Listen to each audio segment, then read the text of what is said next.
All right, we're underneath the hood of a 1961 Chevy bubble top car. Kind of a real iconic car, early 60s. Everybody loved these cars. They were fantastic. This particular one is an Impala. It is not an original car per se. It's more of a custom car, very high quality, very, very high-end car. This particular guy has a 350 small block Chevy in it. It's got a dual plane Edelbrock intake manifold on it. It has a Holley vacuum secondary carburetor, 14-inch unsilenced air cleaner on it, tall chrome valve pan covers. The exhausts are the old traditional ram horn like the Corvettes came with for years and years. Very good high flow exhaust manifold. They call them a ram horn design. Cast iron. Has power steering. It has power brakes. It has a new dual stage master cylinder on it, a new proportioning valve, and a new vacuum pot for the power brake system. New chrome alternator on it with an associated chrome bracket to go with it. Let's see here. It has a clutch fan, 7-blade clutch fan on it. The correct for 1961 style shielding for the radiator, fan shroud. High flow GM radiator for 61, dual horns the way they would have come in 1961 in this car. The engine compartment in this is very, very high end. The inner fender panels have been painted a gloss black paint. The rest of the car, the firewall, the engine, and all the appointments, everything is painted just as nice and crisp as can possibly be. Gloss black on the fan shroud itself. A brand new battery in the car. The frame in the front is just as nice as it was when it left the factory. I don't see any deterioration whatsoever on the vehicle. It has a the standard electrical system on this car. No, it doesn't. It has an HEI system on it. It has an HEI distributor in it with the integral coil, high silicone plug wires on it. It does have the original regulators, what I was going to point out to you. Instead of electronics system, it does have the original point type regulators that would have been original equipment for this car. Adds a lot of nice originality to the car. There's nothing on this car that's been disrupted. The radiator core support is original. The way it fits onto the fender wells and the main structure of the car, it's not been disrupted in any way. It's just a nice car. It needs a battery hold down. It's missing here. Jeff will put one of those on, or Donnie will put one on for you. Dual feed for the Holley. I don't see anything on this car that you couldn't upgrade, that you would upgrade to. Everything is done to the nth degree on it. You know, everything is chromed the way it should be. Everything is finely painted and detailed the way you would want it on a show quality vehicle. And that's what you have here. It has the underhood insulation on it. It's flat black underneath here the way it should be from the factory. It's just a beautiful representation of a 61 bubble top car with an upgraded driveline in it. 350 Chevy. Push this thing around as fast as you want to go. Let's see what we can show you on the rest of it. Hi, you're at Hankster's showroom in Daytona Beach, Florida.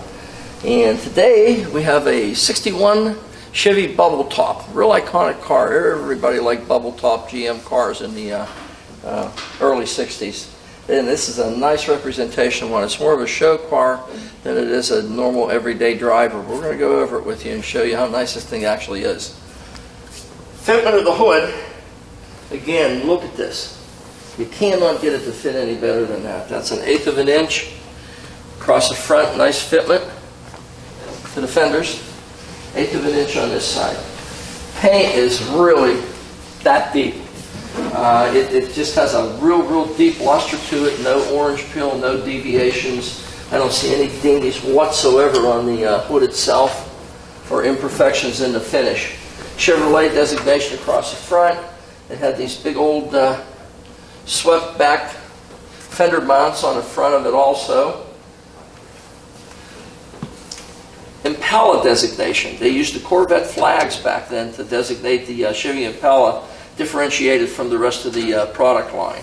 Chrome around it is just as nice as you'd ever want to have.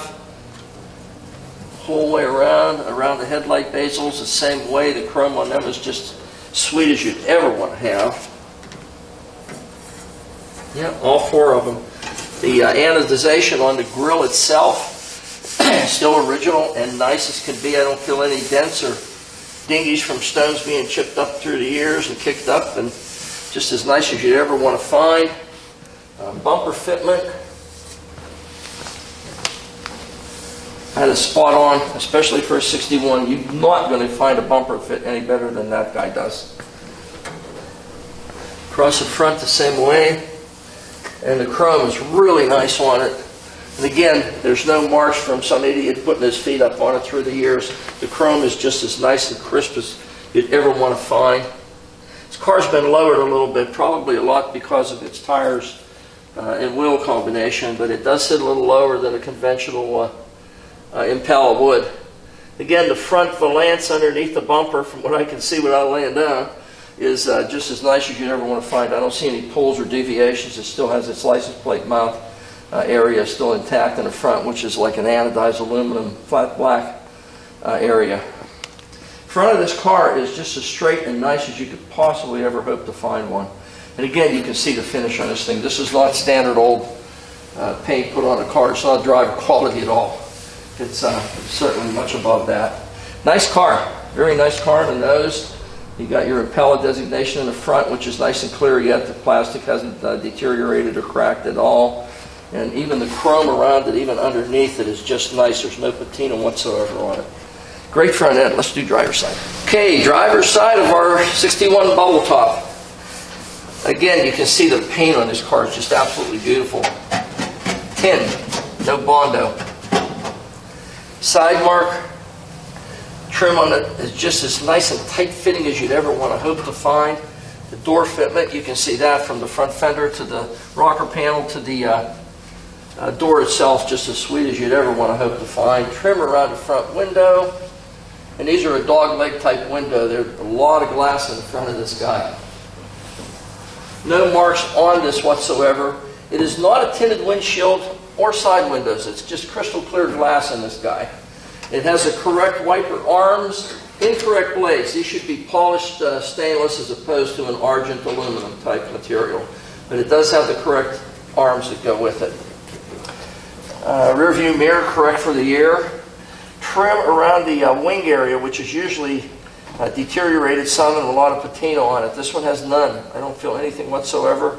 The rubber appears to be original and still has a resilience to it.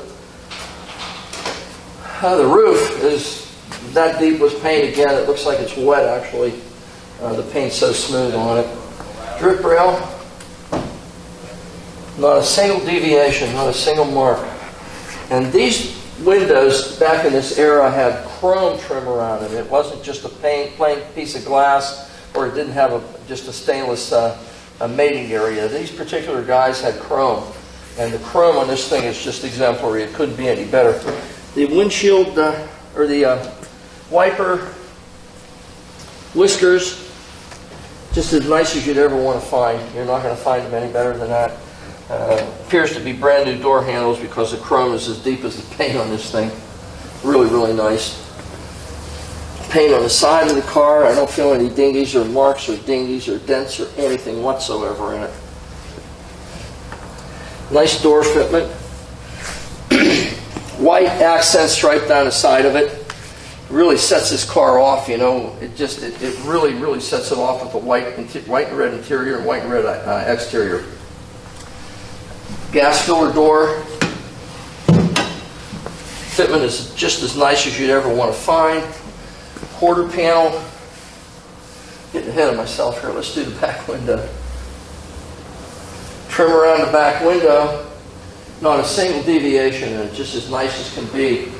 These chrome simulated vent areas that Chevy put on these cars, normally they are really pitted up and really deteriorated. These are absolutely like the day they left the factory. A little bit of chipping of the paint in here, the inset. You could brush touch that in, or we'll brush touch it in to make it the way it's supposed to be. Again, no door dents on this molding going down the side, which is really rare because most of these have been pounded out through the years when people open the doors on them. SS designation on the side of it, Impala. Beautiful side of this vehicle, absolutely beautiful.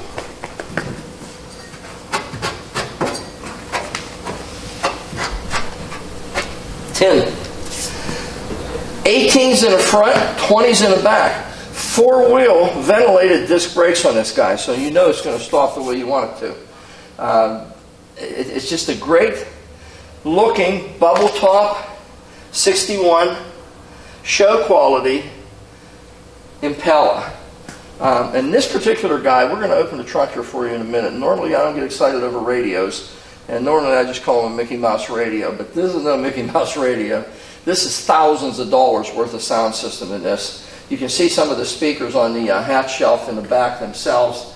There's two large speakers, two smaller speakers in it, and it looks like some kind of a pickup here for something. I'm sure it's radio associated. Again, the back glass on this is where they get the bubble top. I mean, it's huge. When you're sitting in the back seat, all you got to do is look up. You can look at the stars or the sun or whatever you want. It's just like a panoramic view when you're sitting in the back seat of this car. Great driver's side, no marks on the trim. The paint is that deep in this car everywhere. A great looking set of huge wheels and tires on it. Like I said, 18s front, 20s in the back. Four-wheel ventilated disc brakes. High-end tires on it. The chrome is just exemplary. Let's go out back. Okay, back end of our 61 Impala. And again, you can see the fitment of this deck lid. Look at this. I mean, as nice as you'd ever want to possibly find one.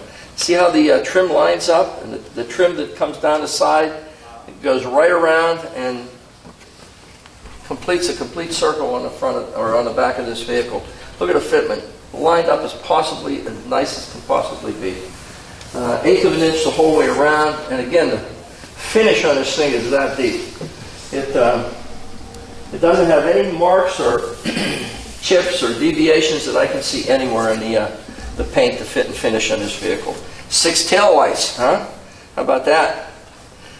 Real dramatic tail end on this vehicle. Paint on the filler panel on the back is as nice as you'd want to find. Also, you'll see the deck lid lines up as it should. Rear bumper, just the way it was in the front. Absolutely spot on fitment-wise. You're not going to find a bumper fit any better than that, ever, on anything. Rear valance, it's clean underneath the bumper, but totally undistorted in any way, undisrupted. License plate area is nice as you'd ever want to find. I can't see anything out of place on this vehicle, absolutely nothing. Something we don't usually do, because we try to keep, we're up over 30 minutes on these videos right now. We're trying to keep them 30 minutes or less. But look at this. It's finished underneath here in vinyl, just the way the interior is and the trunk area is. It's got 4 huge speakers that will blow the windows out of this car or anybody else's car that's nearby. V8 SS on the panel on the back. It's got 2 gigantic amplifiers that go with it. Someone has spent a lot of money on the sound system in this vehicle. A lot. It's just not an average Mickey Mouse radio. This is a serious piece of sound equipment. And I just wanted to open the trunk to show you the degree of perfection that they tried to achieve with this rebuild on this car. Everything on this car is just the way you'd want it to be. It is a show quality car, there's no question about it. Okay, passenger side of our 61 bubble top. Again, you can see how this trim transitions over from one side across the back and now onto the passenger side. Again, tin, you can hear it. Impala, white inset, quarter panel just as sweet as you'd ever want to find. Again, chrome on the vent style piece that they put on the back here in 61. Absolutely no pits, patina, whatever you want to call it. There's absolutely none. It's as near perfect as you could possibly hope to find something. Trim around the back window the same way. Look at this panoramic back window. I mean, The window actually goes up to the middle of the seating area in this vehicle, so you can literally just look up and see the sky anytime you want. Fantastic idea, GM marketing back then. Again, drip rail, flawless. I can't even feel a minute imperfection. Chrome around the wing area. You can see again our fitment, front window to back window. White whiskers, just as nice as you'd ever want to find. Door fitment to quarter panel, to rocker panel. Look at that. Chrome on a door handle, a foot deep like everything else on this car.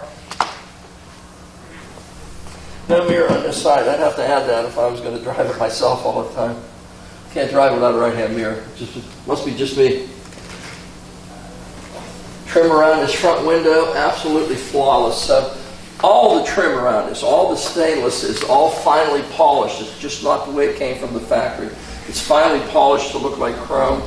Again, the correct wiper arm, incorrect blade. Door to front fender. Door ding. Somebody, I knew I'd have to find one somewhere. There's no way we could go through that much trim.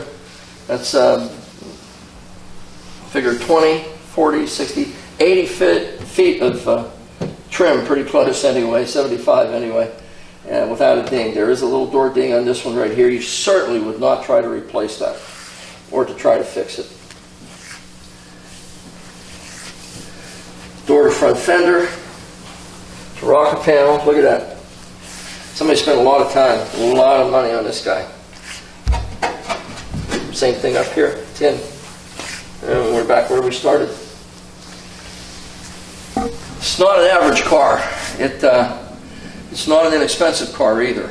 It's not something that you're going to equate to just a standard old 61 bubble top. This thing is really done over the top with the suspension, the brakes, the wheels, the tires, the finish, obviously the fit. We're going to do the interior here in a second, and it shows a lot of originality. You can see that it's all tin. There's no Bondo or anything else in it. The fitment of this vehicle is second to none. I mean, everything. See? Everything on this vehicle fits as it should. And the chrome is all show quality chrome. It's a fantastic vehicle. It's a real icon in the early 60s. Everyone loved bubble top GM cars, you know, whether they were Buick or Pontiac or Chevrolet, which was the most popular actually of any of them. But this guy is as nice a one as you'd ever find, in the greatest color combination you'd ever hope to find. Red and white. It has a lot of aesthetic appeal to it. And again, like I said, the fit and the finish of this car really was going to sell the vehicle, the way it's assembled. Also the radio. If you're a sound enthusiast, you might want to consider taking a look at this radio. I have no idea how to operate it. Devin does. He's into that sort of thing, but it does have a big video screen on it in the car, which we'll see when we do this interior presentation. Fantastic radio. It's got all kind of lights flying every which way. I don't know what it does, but Devin does. It's available here at Hanksters in Daytona Beach, Florida. This car is probably one of one. You're not going to find a duplication of this one, no matter how much you want to look through your eBay ads. Take a look at it here at Hanksters. It's kind of a neat toy. Okay, inside of our 1961 bubble top Impala. How about a great color combination, huh? Red and white. Fantastic. The original equipment style material on the seats yet. The doors the way they were when they were new. Steering wheel, no cracks, no separations. A couple little scratches on the paint or on the finish that were on them. But other than that, absolutely nothing. Horn that works. Little padded dash area that's across the nose of this guy. Instrument cluster just as nice and clean as you'd ever want to find. It has a temp gauge, a little tiny tack that's set in here that does function, and a fuel gauge. The anodized aluminum across the front of this dash. How about that? Original trash tray in the front. Original equipment style GM radio in it, but this guy has an exemplary sound system. There it is. It's a screen that lights up, lights fly every which way, and bar graphs go every direction you can imagine in about 6 different colors, and it blows the windows out of this thing. So it's got a heck of a sound system in it. Again, the dash itself, where it transitions up to the windshield, everything is just nice and clean. And you can see the size of the windshield in this thing. I mean, normal windshields are about from here down now. That's about it. This thing's another 8 inches of glass this way, and it has a little bit of a dogleg section to it so that it gives you a little bit of sight out the left and right of the vehicle. Everything around, back in this era,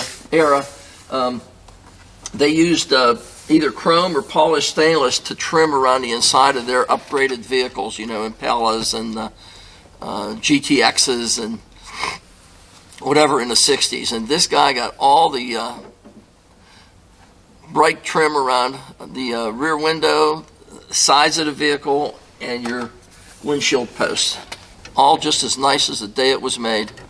You can see the interior lights function as they should, both left and right in this particular one. Back seat, the same as it was when it was new. Side panels, there's no wear or no fading whatsoever. All the vinyl in this vehicle is just fantastic. Seat belts, rear and in the front. It has trash trays in the back. The window cranks, all your software, your door handle openers and everything are just all nice as can possibly be. Even has cranks for your vent windows. Kind of a neat item back then.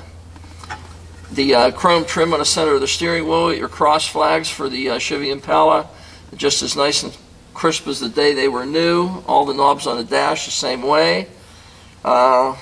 Loop pile carpeting just the way it should be, and also matching floor mats front and rear for this guy. So you got a nice set of floor mats that match it too. The color red. Kick panels just the way they were in 1961. The vent area is nice and clean, not rusted up or corroded up. And guess what? 3-pedal car. 4-speed. These would have come normally with they called it a dental pick shifter. It's about the size of my little finger, up around with a small round ball on it, round white ball. This is a replacement. It's a Hurst. They didn't go overboard making it big and wide and flat.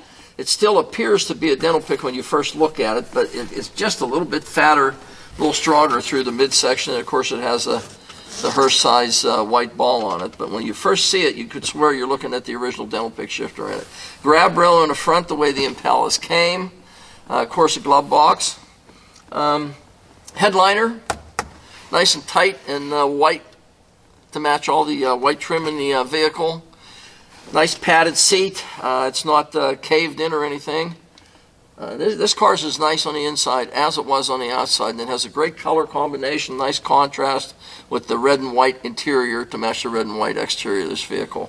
And like I said, all the bright work on the inside, all your trim, your anodized aluminum on the dashboard, all your trim around the windows, side windows, just as it was in 1961 when this car was produced new. Chevy Impala speaker, original speaker enclosure. I don't know, there's probably no speaker in it now because they got these really upgraded speakers in the hatch shelf and in the back, but that's even original the way it came in 1961. Fantastic looking car. You got to check this out. Hanksters, Daytona Beach. 61 Chevy Impala, Beach Boys car. Let's see what I got here. I have a temperature gauge that is hopefully going to be starting to come up for pre-sale. We just started it. We do have a tachometer in here. Pretty neat. And it does function. Fuel gauge, it does function. We got half a tank of fuel. It has a Chevrolet style radio in it. No one's hacked the dashboard up or anything to put a radio in it, but it does have a real high-end Mickey Mouse radio underneath the dash. I have no idea how to operate that. I'm sure Dev will be able to show you how to perform all the functions that it's supposed to do. But let's see what else we got here. We got wipers. We got wipers at work. Okay, we have a left turn signal. We have a right turn signal. I can hear it, but the light's not blinking. We have horn that works. I think we're good. I think we're going to go for a ride and see what this guy runs like. Well, in our Chevy Impala, 1961.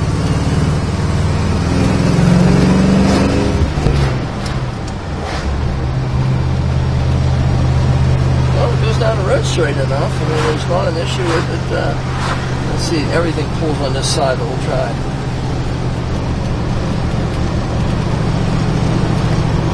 Goes down the road straight. Let's try it. No, there's nobody behind me, so let's try brakes. Stop straight.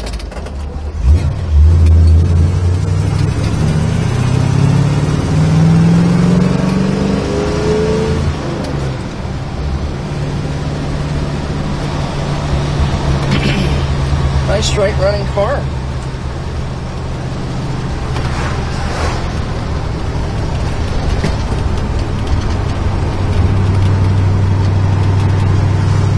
Can't tell how fast we're going because there's no speedometer needle. Temperature gauge is coming up, but there is no speedometer needle, so we can't tell how fast we're going. But temperature gauge works, tach works, fuel works. I'm sure the radio works, horn works, wipers work, turn signals work. Indicator light on the right-hand side doesn't though. But all in all, very nice straight running car. I mean, it's a nice, solid, tight car. Runs good. Tranny shift's nice and smooth. There's a really strong clutch on it.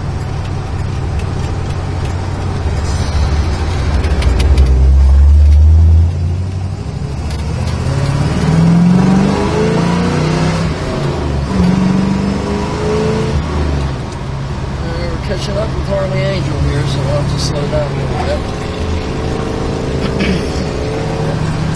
Nice tight running car though. I mean, it really does run straight and true and nice. No shakes or shimmies.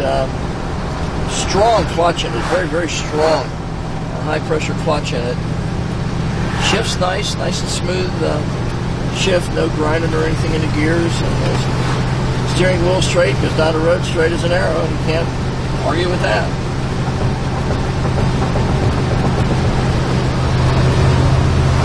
This is the undercarriage of a 1961 Chevy Impala. Really neat car. Nice Tudor hardtop. Fantastic looking car. Nice bright red car. And we're going to go over the undercarriage with you. Power steering. And no leaks whatsoever on the power steering assembly, as you can see, and the slave cylinder. It's a small block engine. We're going to call it a 350. I don't know the actual cubic inch displacement, but we're going to call it a 350 because that's what we're told it is, and that's what it seems to be. So we'll go with that. It does have an M21 Muncie 4-speed behind it, and a correct Chevy bell housing with a new GM starter on it, and a plate still intact, the seal plate for the inspection. Most of those are taken off down here in the south. This one still retains it. Has the standard cast iron exhaust manifolds that would come on this car, and it does have a set of, I'm going to call them 2 1/8 inch pipes that go into 2 turbo style mufflers. The discs on this vehicle on the front, we're jumping around here. I'm jumping around here. The disc brakes, the rotors are real nice and fat. The calipers themselves appear to be brand new, and so does the hardware that actuates them. The steel fender liners are nice, and no one's made an attempt to jack them up on the liners through the years. These old cars had an X-type full box frame on them, a lot of rigidity with this. It had a lot of structural strength to it being an X-type frame. Original parking brake cable still intact, and the bell crank area, and actuating the 2 cables for the rear. Oh my goodness. It's a nice looking car. There's no leaks on the tail shaft, no leaks on the transmission that are evident. And the engine doesn't appear to have any either at this point. The frame itself is, these are super strong frames. You could jack them up all day on these, and I doubt if you could ever put a mark on them. I don't see any. There's no jack marks. There's no jack stand marks on them. They were substantially heavier steel-wise and structurally than the vehicles that they produce today. Not good as a safety factor, but good as structural rigidity. The floor pans themselves appear to be all original, and they don't appear to have had any replacement or repairs whatsoever. I don't see anything on the front pieces or the back part of the floor pans either for the back seat. The structural bracing that goes across the floor pans themselves, the transitions over to the rocker panels are just as nice and crisp as they were when they were new. Really a great looking car. can't see anything negative. I really can't. You're under here looking at it with me the same as I am. I'm trying to point out everything I can see. Even the center section, which is your main structure of this X-type frame that GM used at this point. Actually, Ford used the same type of frame system also, especially under convertibles. It was substantially stronger. They used more of an I-beam. This is a square box channel frame. Nice undercarriage so far. We're halfway through it, and I don't see anything detrimental at all. Absolutely nothing. We're going to do the second half and see if we can point to anything for you there. Okay, second half of our 61 Chevy Impala. New parking brake cables that go to, believe it or not, there is a parking brake on the rear discs of this vehicle. So it has front discs and also rear disc brakes on this particular car. New shocks in the back. Chevy's heavy-duty rear axle that they used for these cars back in the early 60s, late 50s, early 60s. The springs are nice and taut yet on the back as they are in the front. The swing arm suspension that they use, there's no marks or anything on it. Doesn't appear that anyone's made an attempt to jack it up on those through the years either. Usually these things are like an upside-down U, and they usually get bent or distorted if someone tries to jack it up and put jack stands on it. These are absolutely flawless, just the way they were when they were new. Again, the rotors are just as sweet as you'd ever want to find. Nice and thick. And the calipers are also brand new, the same as they were in the front. Gas tank is the original gas tank, and it has absolutely no dents whatsoever that I can see on it. There's absolutely nothing. The rear well in the trunk, which is where the spare tire was usually kept in these vehicles, is just as nice as you'd ever want to find. It's not bent up or distorted through the years, and no one's run over any cement blocks or anything with it. This is totally dent-free. I don't see a single mark on it anywhere. Absolutely none. 2 1/8 inch, I'm going to call them, exhaust pipes that go out, transition out the way they would have back in the early 60s, about 1.5 feet behind the rear wheel. It has a panhard rod, which is a locating device for the rear differential so that it doesn't give it any side movement, and it attaches to the frame and the rear differential itself. It's called a panhard rod. Nice system. It actually worked very well. The frame in the back is just like the rest of it. It's just as nice and clean and clear as could possibly be. Drop downs in the quarters are nice. The floor pans in the rear of this vehicle appear to be all original and as nice as you'd ever want to find. Again, we're looking at it together, so you're seeing everything that I'm seeing. I'm pointing out whatever I can to you. You can see the exhaust system is nice and fresh looking. There's no rust or deterioration on it, certainly nothing whatsoever on the frame, and all your frame structure is just the way it was in 1961 when this was produced.